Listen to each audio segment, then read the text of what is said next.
Don't call me scary. I'm not scary. I'm a nice guy. You know, I believe I am. I might do things sometimes, but hey, it was love of money. Money makes me feel different.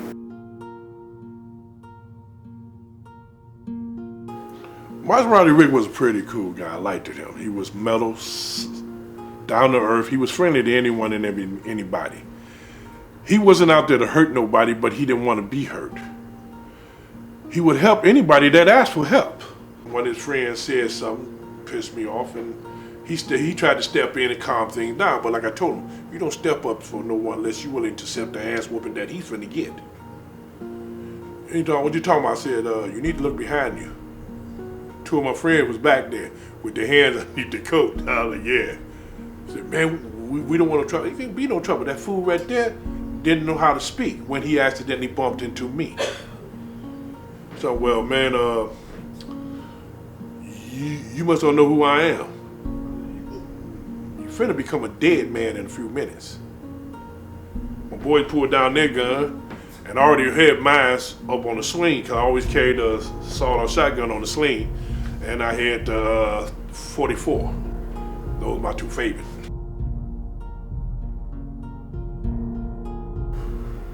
But that's only when they had the control of his boys. So basically I stepped into him real quick, flung him around, put the knife to his throat. And I said, now, that's how quick you would have been dead if I wanted you dead immediately, because I like to use a knife. He said, man, Dennis, man, we can work together if you just give me time to speak with you. After about 5 minutes of us talking about bullshit like that, he decided to speak with me. Well, I decided to speak with him. We went and got into his Benz and we sat there and talked for a few minutes. I said, no, man, this is too crowded for me. You know, I'm tall and, you know, I'm 220 pounds at the time. So, you know, little Benz that he had was small for me. I like small vehicles. I hit my Cadillac at the time.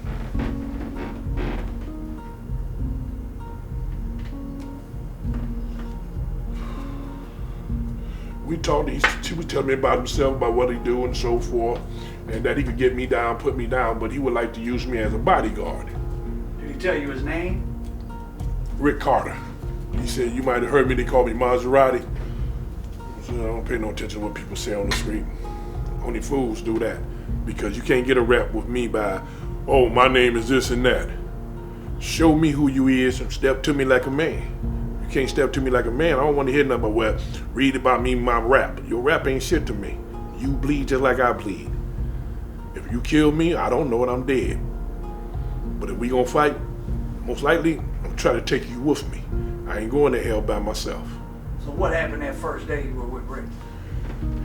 He gave me $600 to hang with him for a couple more hours, so I let my friends go. I told them, man, y'all go here. I'm gonna hang with this fool and see what he about. Maybe we could rob him. They were like, okay, man, cool, because we know that he sell drugs and stuff. I said, yeah, I've been hearing that too. So we hung, and he took me up into this his car wash. He was trying to show off, you know. Well, that's what it was, showing off that he got a business. Then he took around there to his store, he owned it. So we leave. He said, man, you know, I'm steady moving up, man. I'll be moving up real quick soon, but I want to know what you be willing to be my bodyguard. I said, how much you talking? He said, man, I'll give you a couple $1,000. Just hang with me. Make sure nobody, you know, do anything to me. I said, what about my friend? He said, man, I just want you. Thought about it. I said, okay, cool, but when am I supposed to get this money? He pulled out $2,000, gave it to me. At that time, $2,000 for just hanging with this fool, cool with me. But then they had the tough man contest. So I went and fought in that. Then where was that at? Cobo Hall. I got the article on that too over there. And I went down there. Bruiser brought some of his friends down there, which was the Brown brothers. They came down, they seen me fight. Bruiser was telling them that I was his uncle and this and that. And they approached me like, damn, man, we also hear that you supposed to be working with Maserati Rick. How long had you been with Maserati? About 3 months. 3 months at that time. And what were you them 3 I had months, just what were you doing? I had just got out of prison. So I had a lot of anger and tension in me. I'm trying to find some way to release it. The best way to release it without going back to prison and so forth was the tough man contest. So I basically got into it. I said, well, hell, I can get in there and beat the hell out of people, and it's legal. They can't do nothing to me. Right. So I fought the first fight, beat the shit out the guy. Second fight, beat the shit out the guy. Third fight, the guy was hard to knock down because he was big. And I think y'all call him, it's your Butterbean. Right, well, I'm punching the hell out this fat, well, he's bigger than Tubby. I know what you're talking about. Yeah, and this motherfucker wouldn't go down. So I stepped up, he swung, I came up, hit him twice in his chin and his nose. He was out. But they kept talking about, it ain't over till he down. Y'all want me to keep doing this. See, they was hoping that he beat me, but he didn't. So they called it a TKO, that they're gonna knock out. That's what the one they put in the paper. That's why I told him, I said, man, the man was out and y'all kept wanting me to beat him. If I would have kept beating him the way I truly would have, he would have been dead. But I basically just was punching him in the side of his stomach and so forth, and tap him on his chin a couple times to wake him up. Bell fight was over. He went the distance, 3 rounds. So the Brown brothers are down there. What was the first? They was all 3 down months? there watching. When the fight was over and I stepped out the ring to go back to the back, Bruiser stepped up and told me that Reggie wanted to meet you, Rockin' Reg. Did you know who these guys were already? No, I did not know who they was. But after I met them, that's when Bruiser told me who they was. And he started telling me things and so forth, but I was like, why would you introduce me to him? He said, man, because you look like them. You could be their brother. I said, shit, I'm better looking. Me and Reg kicked it off good. Boo would kick it every now and then because Boo was more of a setback person, just sat back and watch you and try to study you, try to see if he could pick your mind and see where you was at. But like I said, that's basically what I did for my whole, livelihood. Would watch people to try to understand and see if they could be a friend or to be an enemy. Had you done a hit already prior to getting with them, or you don't want to say? I did things for people. Prior Maserati Rick and for Bruiser. Prior I did to getting things Brown. before I met them. That's why they wanted to meet me. Serious. I had to do some serious work for him. See, One like- time he wanted to do some work with me, and I told him, you ain't cut like that, Rick. That time it was Big Ed, Hanserd, and he wanted me to go with me. I said, man, it ain't gonna work out, man, because you ain't cut like that, dude, where you could really step to a person and take it to him with a knife or a gun. You probably could shoot him from a long distance for how he get away with it, Like, no, man, I'm down with you. I took him with me. We laid out in the bushes. Because when he jumped over the banister and ran through the back, that's the only reason why he survived. Because I had shot at him, caught him in the top part of his underarm because he was like this and his hat came off. I went and grabbed his hat, put it on, and told his friend and them, the fool wanted his hat, tell him come get it. I walked around with his hat on for about a week. So this prior to you meeting the Brown brothers? Or don't? This was in between. Okay. I wasn't with them, but I was meeting them, talking, but we never did anything together. Until this jumped off. That's when Reg was like, man, how'd you let that fool get away? I said he didn't. His friend jumped down behind him. That's the only thing saved him. Because I don't kill somebody that I wasn't going after. And shooting them would be wasting bullets. I wasn't getting paid to do them. Like I said, Mike the Colombian had quite a few guys that came up with him. And they all didn't stay at Rick's place. He had brought up several girls with them. They was more like their translators. Because like I said, most of the guys, they didn't even speak English. Those that did speak English were like always talking about, you get girls. Ooh, we party, you get girls. Like, the girl would always translate, well, they want to come party and they want to see how we act up this way. They want to get to know us. They hear good things about how we, putting out so much keys that they selling to us and so forth. How many keys a month you think best friends are doing at the peak? About 20. To start off. Yeah. And Then later on they moved up to more because the first 10 they got, the first 7 they got from Maserati Rick, but then they needed more because No, when they expanded once out. they got with the Colombian, didn't you say at one point they get 200 or 300 a month? The first one was 100. They gave bought half and got half on assignment. But then the Colombian turned around and let them walk with it because of a hit they did for him. So they said, we clean record. We like you two guys. You two guys are scary looking. Have the type of heart to really do great bodily harm to anyone, unless they tried to do something to him. Other than that, he was basically trying to help anybody and everybody in the neighborhood. By putting them on with drugs. Well, that was the thing back then. Everybody was, basically had to do something. The job was basically nothing there. Chrysler wasn't hiring. They were doing more laying off than anything. So basically, people had to find a way to survive. To survive, they sold little drugs here and there to help pay their bills. Those that got hooked on it got into it even deeper. Once you get hooked into selling that and you see the money coming in and the flow of it, you hooked. You don't want to stop now, not even to go get you a job. You hooked. So that's when I said, well, I'm not going to get like that. But Maserati Rick, he was always giving me, like a half a bird, this and that, and I was basically cutting it up, giving it to my friends to go sell and so forth, so we always had money. The Brown brothers, they was, that time, getting a couple keys from Maserati Rick. They would put on good fronts, that you my best friends, But deep down, I could see that they regretted the point that they had to go to him because everybody know him. Maserati Rick this, Maserati Rick that. It was an ego trip. They knew he was making money, big bucks, bringing in all the cash, money, girls, everything. They wanted that. Maserati messed up and let Bud meet to connect. That was his problem. At the apartment, Maserati Rick introduced Boo to his Colombian connect, Mike.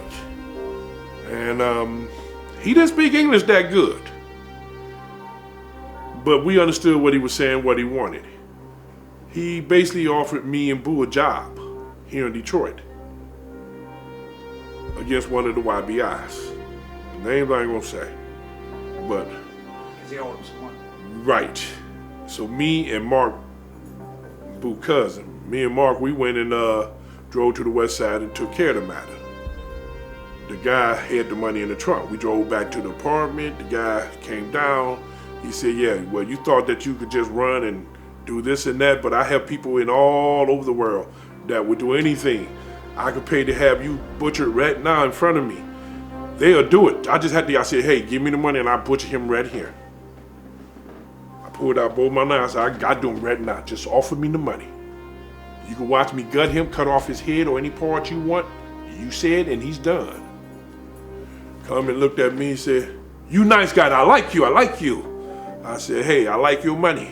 I ain't gonna say I like you because I don't know you that well. But if you got the money, I'm willing to do the job. We basically went back upstairs after he told the guy he gonna take the money, but he slapped him several times. Told us to, drop him back off. We dropped him back off, all right, but not that far from his car, but we dropped him off. But Mark was pissed off because Mark wanted to really do him, and so did I. Because see, that's what I thought we were snatching him for. I don't like snatching nobody, then we don't do him. Now this fool know that, hey, he might want to take revenge. So basically I told him, you take revenge, all you want to do, but you better make sure those first bullet count. They don't, I'm going to come and kill every piece of thing you know. Mark was like, man, let's just shoot his ass and say that somebody else shot him. I said, no, baby boy. We ain't gonna get no money doing that. And later on, we might have to, do him for real for some big money if he mess up paying, like his connect again. We go back to the apartment. Boo steady there talking to the Colombian. I'm watching Boo and I'm saying, oh shit. Boo making his connect with him. And Maserati Rick don't even feel it. He should feel, I feel it. How Boo talking to the guy and then how he looking at Maserati Rick like, watching him make sure that he don't say nothing to interfere with what he trying to set up with the guy. The guy want us to come over there and do a hit. So basically, Maserati Rick basically said, yeah, my boys could do this. That's when I noticed Boo was like, yeah, you didn't really work for him. You yeah, the contract. right. That's what the whole thing was. That see, they didn't really work for Maserati Rick. They were just doing hits for him because he would pay the money for us to come hang with him and so forth and do this and that. So I peeped the move when Boo looked at us. Okay, Boo could have just played it off. Yeah, we work for him, you know, this and that. But he basically like folded it up and just sat there like. Then he noticed me looking. He sort of like softened his grin up like, hey, big Boone, baby, let's go out and said, you know, ride around. Me and him leave. That's when he tell me, he said, man, I'm finna make a move, man. I'm gonna get the money together. We gonna buy our own shit, man, so we ain't gotta buy from Rick no more. We gonna get it cheaper. How much were you guys getting from the Colombian had told Boo, you get 150,000 together and we'll sell to you. We'll start you off. We even give you double what you want. Boo accepted that because now he could buy the dope and get more than what he had cash for and pay the rest on assignment, knowing damn well that we gonna be doing hits for this Colombian sooner or later. And sure enough, we did. We had just got through arguing with that fool up at the club, and I can't remember the name of the club. Like most of the clubs, like I said, we went to so many clubs that half the names I don't even recall them. This was near downtown. Ed had stepped in, and we was in the middle of the flow, coming towards the door when Ed came all in. These big drug dealers are. This was where most drug dealers hung out at. They came there to, you know, get the show on with the jewelry, with the clothes, with their cars. And from that point, we would drive over to the island, and everybody be riding around with their cars, showing off their cars, their clothes, their jewelries, and their women's. And Ed had stepped in. Rick had said, man, that's that motherfucker right there, man. I don't like him. I said, so what's up? He told me, man, that's the one that they call Big Ed. He think he the shit. I said, why you and him beefing? Well, you know, it's personal, really. I said, why? Oh, y'all was fucking around with the same girls or something, huh? Man, no, you know, like, you know. I said, well, whatever, man. What you want? Boo had stepped up and told me, yeah, man, that's that fool, man. Let's take it to him. Like, right here? Rockin' Reds was like, hell yeah. Oh, God damn. Both of these fools. So we stepped outside. Reg had already started jaw-jacking to Big Ed, telling me, yeah, you ain't nothing but a punk, man. You know, you ain't nothing but a punk mother. And, Ed, you know, Ed get high on his own shit. He was high. I know he was low because he ain't got nobody but him and two guys. There's about 6 of us, and we all armed to the T. Only reason we didn't shoot it up in the shop was because the man that ran the place, owned the place, asked us not to. He said, man, come on, man, don't do this in my place, y'all, come on. So we said, we take this shit outside. Ed and them had already stepped out the door and broke wire for their car up on the hill. We had to go around to the side to get our cars. By the time we got our cars, because Rick had parked his across the street though, so me and Rick got into the Benz before they got into their 5.0, the red one. So we started speeding around the corner trying to catch Big Ed. Now we seen him taking off, no, it was black. We seen Ed taking off. We trying to speed behind him. We flying down Jefferson doing hundreds. I mean, that 5.0 at that point in time got up and got the hell on. 5th Precinct's right there, Jefferson and St. Jean. We flew past there like, you got about 5 cars flying past. But at Algonquin, Big Ed turned off. We was a few seconds behind him, but when he turned off and he hit Fuse, that's where we lost him at. Because he must have hit and hit. Later on, we found out what happened. He turned the corner, turned and pulled up in somebody's driveway and pulled behind their house. So when we come down the street, we looking up in the driveway, we just don't see him, but we don't see no lights up ahead. Now, ain't know when the hell he made it to that next corner. So we thinking, well, maybe he didn't turn. Maybe he went to the next street. So we backed up and went down that street. We still don't see him. For about a half an hour, we rode up and down there trying to find out how did he get away from us. We don't find out until the next day when they put word out that, yeah, they pulled behind the house and watched us down and watch our dumb self running around looking. He was like, man, look at big head, he ain't nothing. I said, okay, dude, but you better watch your back, dude. That dude getting high on his own stuff. He ran around here looking for you. He got so-called hitmen out there looking for you. Those that know of me, they gonna try to catch you without me around you. Those that know me, and they knew that I was always strapped to the T, and you shoot at me, I don't run, I'm sorry. I'm gonna pull my gun out and shoot back. Cause even if you hit me, I know I ain't gonna miss when I hit you. I don't miss what I'm aiming at. So, we still together for a week. After that, I'm sitting at the apartment, and I wake up. I'm watching the news. So I'm talking about Maserati Rick was shot at the car. Hey Rick, they talking about you was shot at the car wash. And I don't hear nobody's voice. So I go back there and look in the bedroom, he ain't there. He left before I woke up. Boo calls me, tells me, man, they just shot Rick on the west side, man. Where the hell was you at? Right here at the apartment where he left me. I ain't got no car, I ain't got nothing. I'm sitting here. I've been riding with him. Well, we on our way to pick you up, man. We got to do something about this. I said, cool with me, let's go. They came down, picked me up. We left, we went and picked up 3 more carloads and guys went to the west side. By the time we got there, everything was cleared out. We still rode around the car wash looking. We rode up and down the streets. We stopped at the fish shop. We listened to what people saying and so forth. Then they were saying, I forgot the guy named that supposed they shot him, but they said, yeah, man, he shot him, man, and Rick didn't do anything, man. Like, what? Where he at? They said he at the hospital. So we went to the hospital and talked to him. Boo and them had put men throughout the area to make sure nobody sneak up on us. We go up there and they don't want us to really talk to Rick. But we talked to Rick anyway, tell me we got to get you from this hospital and take you back to the east. We can't do anything on this side. So Rick told the people that he wanted to get transferred to the other hospital. They did. That's when the word was that they were still looking for Rick. But at that time, Boo was pissed off like, hey man, the word on the street that we bitches. That's what he's talking about. They shot Rick, man. The word is that we ain't doing nothing to protect him. We let Rick get hit. They treating us like we ain't nobody, man. And Rick talking about don't go after the people.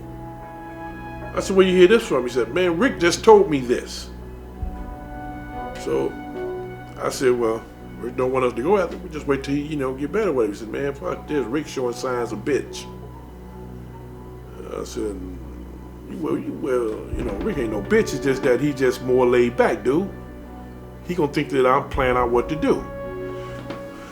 I'm feeling Boo all the way, telling me he don't want to wait. So I knew something was wrong. So I go down there to the hospital, and when I'm on the side door, Boo pulls up. I'm like, what the fuck? He steps over and said, man, what's up? I said, no, what's up on you? He said, man, I thought you was gonna stay away from Rick. I said, no, Rick's still paying me. Man, he can't be paying you laying up in the hospital. And plus, the guy said that as long as we pay his bill, he don't care what happened to Rick. Oh, the Colombian. Yeah, the Colombian said as long as somebody pay that bill, he don't care what happened to Rick. I'm like, basically, the Colombian is saying that he don't give a fuck if you do something to him and then. He said, he didn't say no word, he just looked at me. He said, man, who you down with? Us or him? I looked down and I said, I'm down with whoever got the money. And you should know that. He said, well, that's what I'm trying to say, man. We got money, man. We trying to move up. And Rick making us look bad. So we go upstairs in the hospital and I turn around and leave back out. I said, fuck this, I'm going back downstairs, man, because I don't know what the fuck you got on your mind, Boo. Boo come back and said that problem is taken care of. Officials say 2 men were seen near his room when the shooting was discovered. Really, we don't have a whole lot of details other than the fact that some people saw 2 men.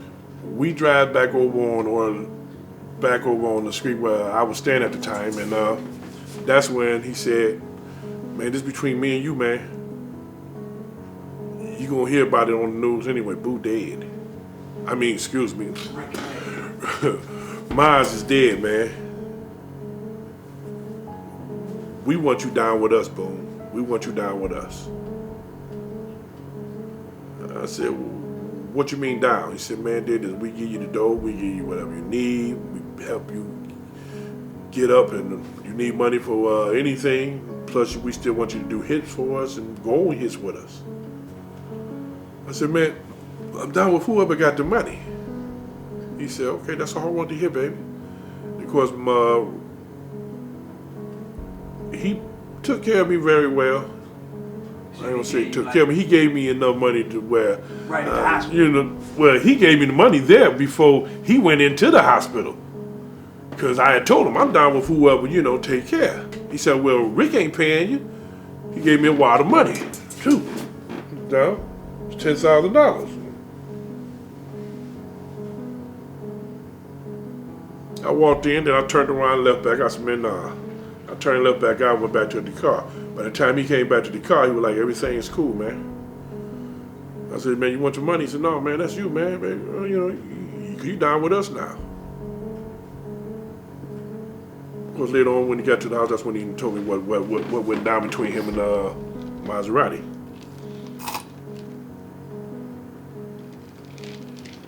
He was like, everybody gonna think that jerk did it, man. So we clean on this. But we gotta go to the funeral though, dude. Make sure, that people know that we there. We still bagging up Maserati in life or death. I was like, man. He said, man, we gotta show. We don't. People gonna start thinking that we had something to do with it. So you actually in the news clip of the funeral, you're visible. Yeah. As you seen on the DVD, which I didn't even know people was taking pictures of. That was like, if I did, I would have had my hood up. But I had it down at that point because I wasn't aware nobody was taking any clip shot.